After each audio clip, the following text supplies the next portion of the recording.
Welcome everyone, and welcome to the first episode of Carcast, which is run by CNC and Autoflex. So we came up with this podcast because অনেক burning issues আছে যেরকম which can be related to BRTA, tax policies, car maintenance, car ownership as a whole, and traffic as well. Traffic as well, right? So this is why we came up with this series.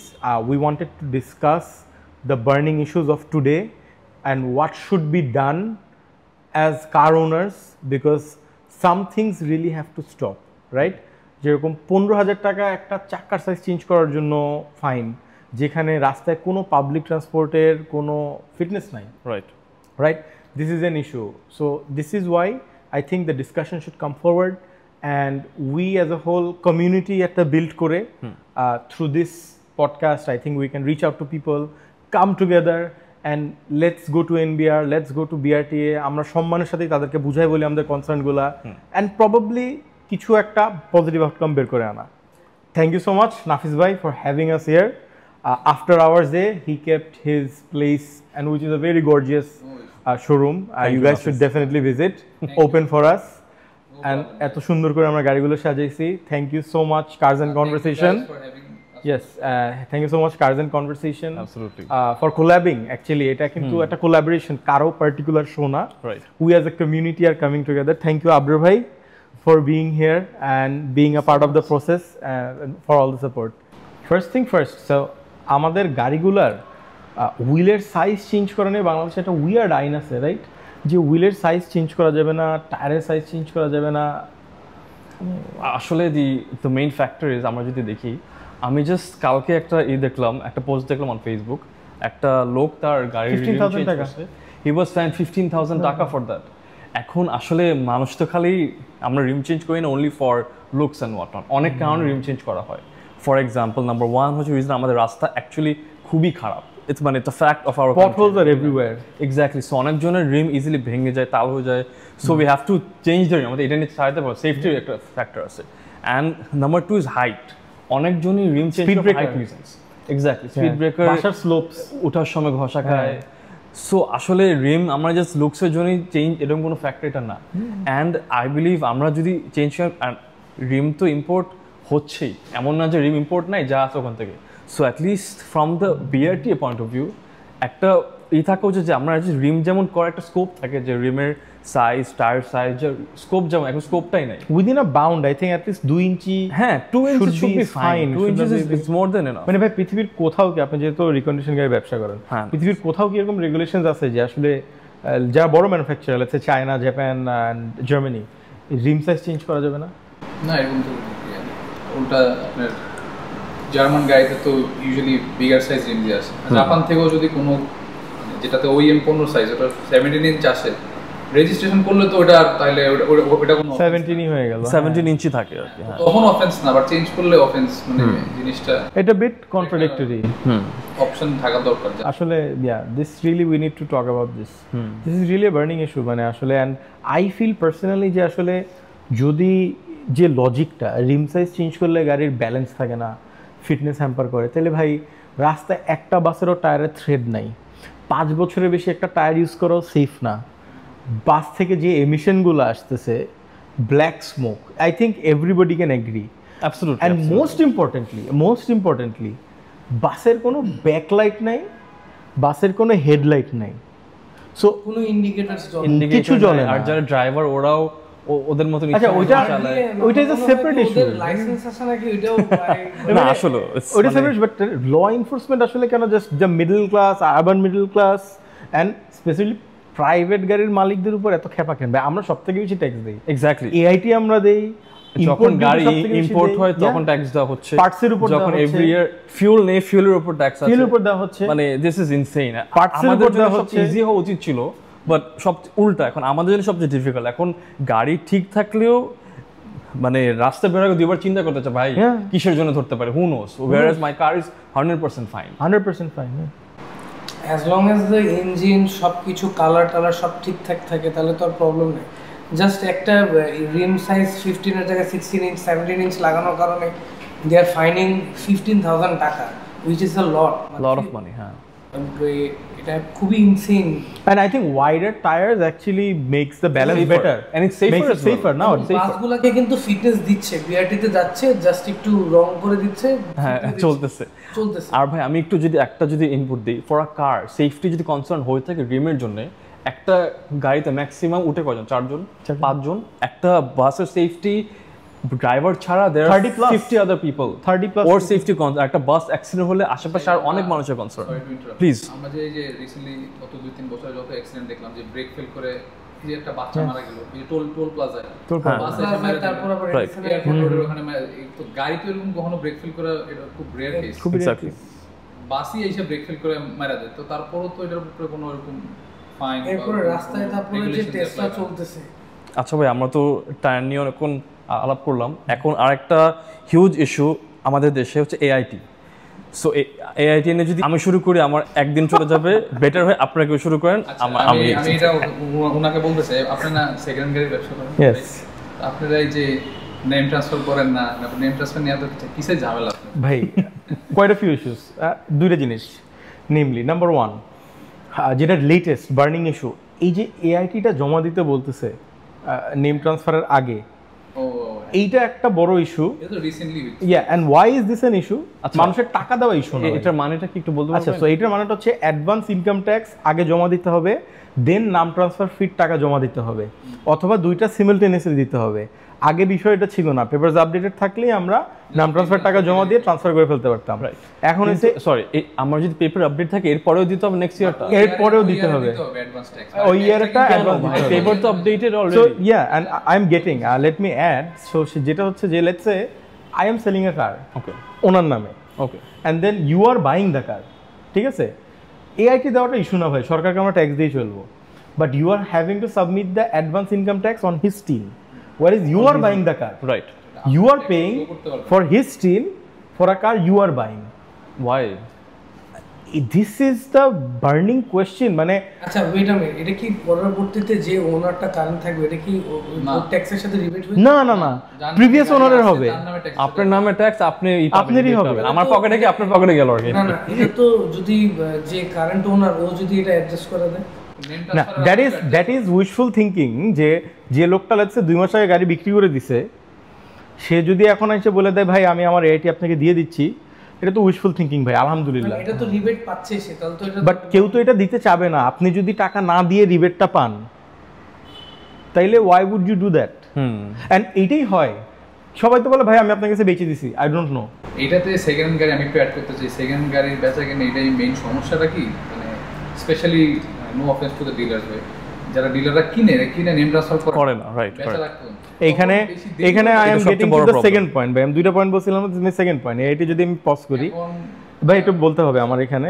সেখানে হচ্ছে ডিলারদেরকে যে আপনি name ট্রান্সফারের কথা বলতেছেন, আমি করে নিব ভাই, আমি 30,000 টাকা প্লাস আনুষঙ্গিক খরচ, কি হয় জিনিসটা না না আমি করে নিব ভাই। এভাবে কয়টা গাড়ি করবে? না না এক্স্যাক্টলি, আমার যদি শোরুমে 15টা গাড়ি থাকে, আমি কয়টা গাড়ি করব ভাই? স্কিম দরকার যে সেকেন্ড গাড়ি ইয়েস, যারা business that is wire I am coming. বিদেশে কিন্তু আসলে আমরা যখন কি হয় ট্রেড লাইসেন্স বানাই, মনে করেন আমার কাছে কেউ গাড়ি দিচ্ছে, আমি এক ডিলারকে বেচছি, ডিলার 3 মাস পর ট্রান্সফার করছে, আমি এটার ভুক্তভোগী, আমি এই জন্য বলতেছি 3 মাস পর ওই লোক বলে আমি ট্রান্সফার দিব না, 3 মাস আগে আমি আপনার দামতে গাড়ি বেচছি 3 মাস আগে, আমার সাথে এটা হয়েছে, এবং সে আমার বলছে আমি বলবো এটা আমার গাড়ি, আমি মামলা করে দেবো আপনার নামে। না এইটা তো আসলে সেলার এন্ড থেকে ফ্রড, অনেস্টলি সেলার এন্ড থেকে ফ্রড। নাম্বার 2 হচ্ছে ভাই আপনি কয়টা গাড়ি করবো? আমি সেকেন্ড একটা গাড়ি আনলে আমার নামে সারচার্জ। আমরা যে ট্রেড লাইসেন্স করি, আমরা আপনার আইআরসি আছে, আমরা বিন দেই, টিন দেই, এগুলো জাস্ট আমার কাছে মনে হয় সরকার একটা কাগজ দেয় আর টাকা নিচ্ছে। আমি যে আসলে একটা গাড়ির শোরুম ওনার হিসেবে, ইম্পোর্টার হিসেবে, রিসেলার হিসেবে ট্রেড লাইসেন্স বানাচ্ছি, সে আমার থেকে অফিসিয়ালি ফি নিয়ে আমাকে একটা প্লেট দিক বা একটা সিস্টেম করুক যে আমার আন্ডারে লেটসে স্ল্যাব থাকুক, 5টা গাড়ির যদি তুমি হোল্ডিং করতে চাও এই টাকা দিবা, 10টা গাড়ি হোল্ডিং করতে চাও এই টাকা দিবা, করে আমি একটা লাইসেন্স নিব। নেওয়ার পরে পার গাড়ি ট্রান্সফার ধরেন সরকারি ফি 30,000 টাকা, আমার জন্য ধরেন 15,000 টাকা করে, যে আমার লেটসে যে লাইসেন্সটা আছে এখানে আমি 10টা গাড়ি হোল্ড করতে পারবো, এবং আমি প্রত্যেকটাতে 15,000 টাকা দিয়ে বিআরটিএতে পাওয়ার অফ অ্যাটর্নি যেটা বলে, রাইট? একটা পাওয়ার অফ অ্যাটর্নি টাইপের সিস্টেম থাকবে, যেখানে বিআরটিতে মালিক যে বলে দিবে যে ভাই আমি গাড়ি ডিলারের কাছে বেচে দিছি, এবং ডিলার থাকবে, ডিলারের নামে পাওয়ার অফ অ্যাটর্নি হয়ে যাবে। আমার থেকে আপনি গাড়ি কিনবেন, আমি ডিলার হিসেবে যে বলবো আমার লাইসেন্স নাম্বার এত, আমার লাইসেন্সে অমুক গাড়িটা আমি ওনার কাছে সেল করে দিচ্ছি, রাইট? সো এটাতে কয়েকটা জিনিস হবে। সরকার শুনতে ঝামেলা লাগতেছে, এটা তো করতেই যাবে না মানুষ। না, কেন বলতে যাবে না? এটা ডেফিনেটলি আসলে ঝামেলা লাগতেছে এবং এটা ভাই এটা কেমনে সম্ভব? তো আমি একটু ইজিলি বলি, এই যে এখন একটা গ্যাপ হচ্ছে না, যে আমার কাছে আসতেছে, আমার কাছ থেকে আপনার কাছে যাচ্ছে, 3-4 মাস সময় লাগতেছে, রাইট? সো ও তখন তো যখন আমি মালিকের থেকে গাড়িটা কিনবো, ইনস্ট্যান্টলি মালিক একবার আমার সাথে বিআরটিতে যে মালিক ইজ গন, মালিকের হিসাব শেষ, হাজিরা দিয়ে তার হিসাব এখানেই শেষ। তারপর আপনি আমার থেকে যখন কিনবেন ওদিন আমি আপনার সাথে বিআরটিতে যে আপনাকে করে দিয়ে আসবো, হিসাব ওখানে শেষ। Isn't this more simple? এভাবে তো হচ্ছে, কিন্তু ওই যে মাঝখানে যে টাইম ফ্রেমটা দেরি হলো, এখন ধরেন হ্যাঁ সেলারের পয়েন্ট অফ ভিউ থেকে তো ওরা তো যদি অ্যাকসেপ্ট না করে তাহলে তো এটা ওদের যেটা বললো ওদের। হ্যাঁ, এখন যদি সেলার ফ্রড করে সেটা তো আসলে ডিলারের কিছু করার নেই। গাড়ি বিক্রি করতে যেমন 16 মাস লাগবে, এটা তো আসলে কিছু করার ছিল না, তারপর আমি নাম ট্রান্সফার করে ফেলতে হয়েছে। বাট এটা কি সবাই এক্সপেক্ট করে যে সাথে সাথে নাম ট্রান্সফার করে, কারণ মানে ওই গাড়িতে কোনো অকারেন্স একটু বলি, ডু ইউ অ্যাকচুয়ালি নো, আমি যদি আজকে অ্যাকচুয়ালি নাম ট্রান্সফার করেও নিই, ফাইল জমা দিয়ে স্লিপ বের করে নেই, অ্যাকনলেজমেন্ট স্লিপটা থেকে আমার নামে ডেটা হইতে মিনিমাম 3 মাস সময় লাগবে, এক্স্যাক্টলি কারেক্ট, রাইট? এবং ডেটা না হওয়া পর্যন্ত আমি আরেকজনের কাছে বেচতে পারবো না। So let's say as a dealer আমি নাম ট্রান্সফার করেই নিলাম অ্যাজ আ সেন্ট, এখন আমার গাড়ি যদি 1 মাস পর বিক্রি হতে যায়, আমি তো বিক্রি করতে পারবো না, সরকার আমার নামে এখনো ডেটা করে নাই। একটা মালিকানা পরিবর্তনের মতো সিম্পল ইস্যু নিয়ে বিআরটিএতে 3 মাস লাগে একজনের নাম থেকে আরেকজনের নামে জিনিসটা তাদের সার্ভারে রেজিস্টার করতে। It should take 3 minutes, not 3 months. It should not take, I my exactly, honestly ক্রেতা থাকবে, বিক্রেতা থাকবে, এটা তো simple ভাই ছবি একটা তুলো, ফিঙ্গারপ্রিন্ট দাও, এই যে টাকা জমা দিছি, বাই বাই। এক্সাম্পল অস্ট্রেলিয়াতে দুইজন আসে, ফোনে টাকা, দ্যাটস ইট, একজন ডিসপোজ করে আর কিছু না, নাথিং, দ্যাটস ইট। কিসের বিআরটিতে ম্যান পাওয়ার কম? বিআরটিতে ম্যান পাওয়ার তো লাগবে না, কক্ষর পর Manpower লাগবে না, লোকের পর লোক, ফাইলের পর ফাইল। ইন্টারফেসটা এরকম হবে যে আমার ভাই কাউকেও লাগবে না, জাস্ট বায়ার সেলার টাকা, দ্যাটস ইট। আমি ফোনে ট্রান্সফার করে, এটা তো ইজি একটা জিনিস, এইটার জন্য ম্যান পাওয়ার দরকার নাই ভাই। একটা man power can handle lot of cars, আমার 3 মাস ধরে দরকার নাই ভাই। এবং আমরা যে ডিলার প্লেটের কথাটা বললাম, এটাও কিন্তু খুব সিম্পল হবে, জাস্ট সিম্পলি ডিলার এবং গাড়ির মালিক যাবে, ঠিক আছে? গাড়ির মালিক এবং ডিলার লেটসে ফিঙ্গারপ্রিন্ট দিয়ে বা এবং ছবি তুলে ট্রান্সফার করে নিবে, ইনস্ট্যান্ট হয়ে যাবে। অ্যান্ড দেন এগেন আমার থেকে যে কিনবে অ্যাজ আ ডিলার, সে আমার সাথে যাবে, আমি তাকে দিয়ে দিব, শেষ। Simple as that, it's very simple. মানে in this day and age এই সফটওয়্যার ইজ ভেরি ইজি, মানে in this day and age why we are not going there should be the concern. মানে অনেস্টলি কেন আমরা এগুলো করতেছি না? Who is benefiting from all this bureaucracy, right? আরেকটা জিনিস, পুরান নতুন গাড়ির এআইটি, ভাই এটা তো একটা বিশাল কনসার্ন। মানে আমার না শুধু, আই থিঙ্ক আমি তো কিছুই না, মানে এরকম মানুষ আছে ওদের এত শখ গাড়ির, মানে এই যে এই মার্সিডিজ 2000 সিসি মার্সিডিজটা, যেমন আমার এই জিআইটি, এই সিএলএ এই চেজারটাও সেম এআইটি, 5 এর গাড়ি, 1995 বা 1996 এর গাড়ি, এটার 86। এই ক্যামেরা কিট আমরা গাড়ি দিকে দিতে পারি। তারপর এখন এআইটি সেম, তারপর আবার এটা থাকলে ওটাতে এআইটি বেশি আসবে, এটা থাকলে ওটাতে এআইটি বেশি। সেকেন্ড কারে যেটা মানুষের তো চালানোর জন্য না, কেউই যার 10টা 20টা গাড়ি আছে কেউ সবগুলা চালায় না ডেইলি, সে হয়তো একটা দুইটাই চালায়, আমি একটু এখানে একটা পয়েন্ট যদি অ্যাড করতে পারি, হ্যাঁ, যেটা নাফিস বল, আমাদের দেশে কিন্তু কার ইজ আ নিড, এটা কিন্তু কোনো লাক্সারি আইটেম না যে আমরা লাক্সারি হিসাবে নিচ্ছি, এটা আমাদের নিড।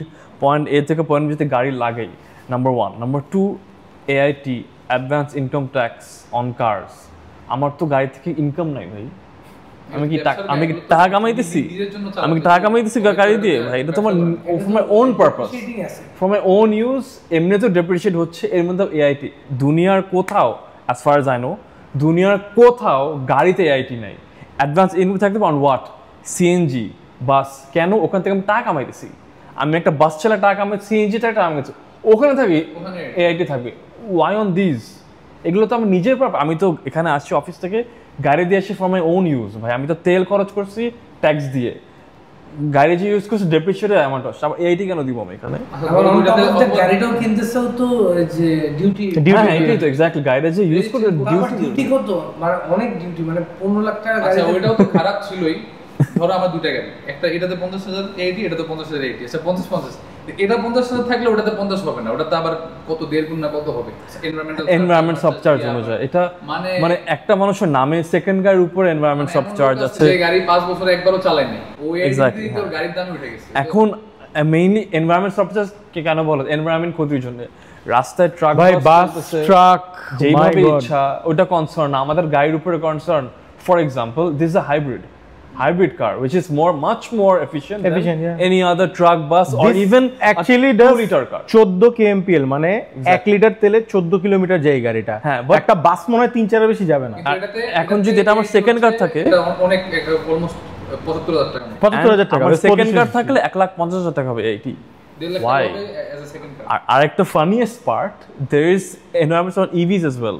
EV তো ভাই মানুষ কিনতেছে এনভায়রনমেন্ট বাঁচানোর জন্য ভাই। এখন আমি ইভি যদি নেই সেকেন্ড গাড়ি, ওখানে there is environment সাবচার্জ EVs। না ওখানে আবার খালি এনভায়রনমেন্টাল সাবচার্জ, ওখানে আবার এআইটি দিতে হবে 3,500। ও হ্যাঁ, ইয়েস ইয়েস, ওইটা আবার আছে, কস্ট কোন দিক দিয়ে কম না, কম না। গাড়ি সিসি আসতেছে ওই আবার এই যে 3,500 সিসি তখন না তো না, এইটার বেসিক হিসাবটা হচ্ছে kilowatt into 20।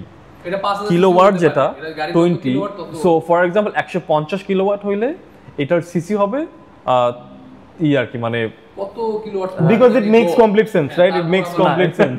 makes no It sense does whatsoever. make complete But sense. into 20 মাথায় কেমনে সামথিং জানি না, আর এর চেয়ে বেশি কিছু হয় না। বাট এটা জাস্ট মানে I think one fine day rock paper scissors খেলতেছিল, this settled on 20 মানে আই ডোন্ট নো, পলিসিগুলা এটা খুবই আমি জানি না আসলে। বাট এআইটি আসলে থাকাটা স্পেশালি আমাদের দেশে যেখানে এটা নিড, আমাদের যদি পাবলিক ট্রান্সপোর্ট খুবই স্ট্রং হইতো ভালো হইতো, লাইক সিঙ্গাপুর, অস্ট্রেলিয়া, যে ভাই আমি জানি আমি 8টায় শুরু করলে আমি অফিসে 8:30 পৌঁছাতে পারবো ইজিলি।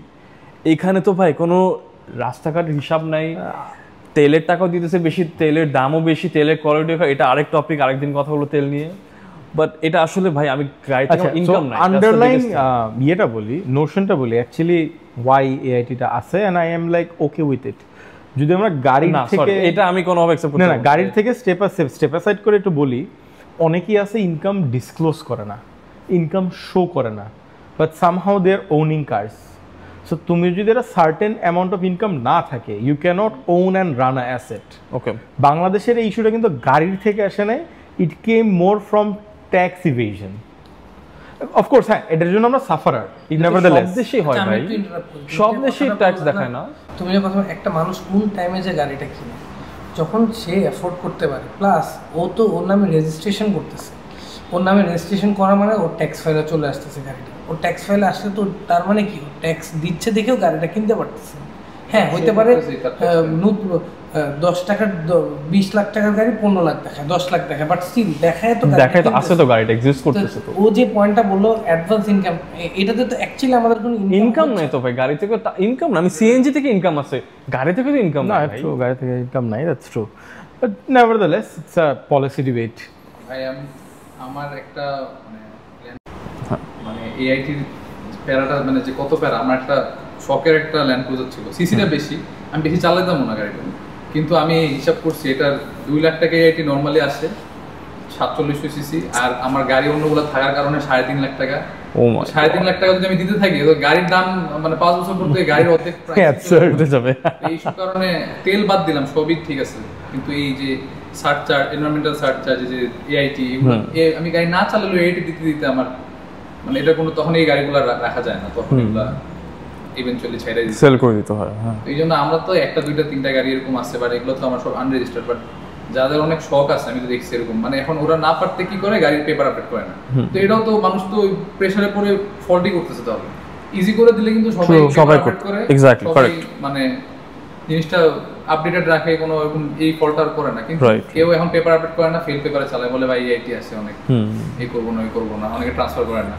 এখন একটা জিনিস হচ্ছে, যেগুলা আমার গাড়ির নাম মানে নিজেরটা বা বিজনেসে, একটা জিনিস সব ইনকাম ট্যাক্স দিলে নিজেরটা অ্যাডজাস্ট হয়ে যায়, এটাও ট্রু, অ্যাডজাস্ট হয়ে যায়, কিন্তু আমার এআইটি ফিগারটাই তো থাকে উচিত in the first place for curse.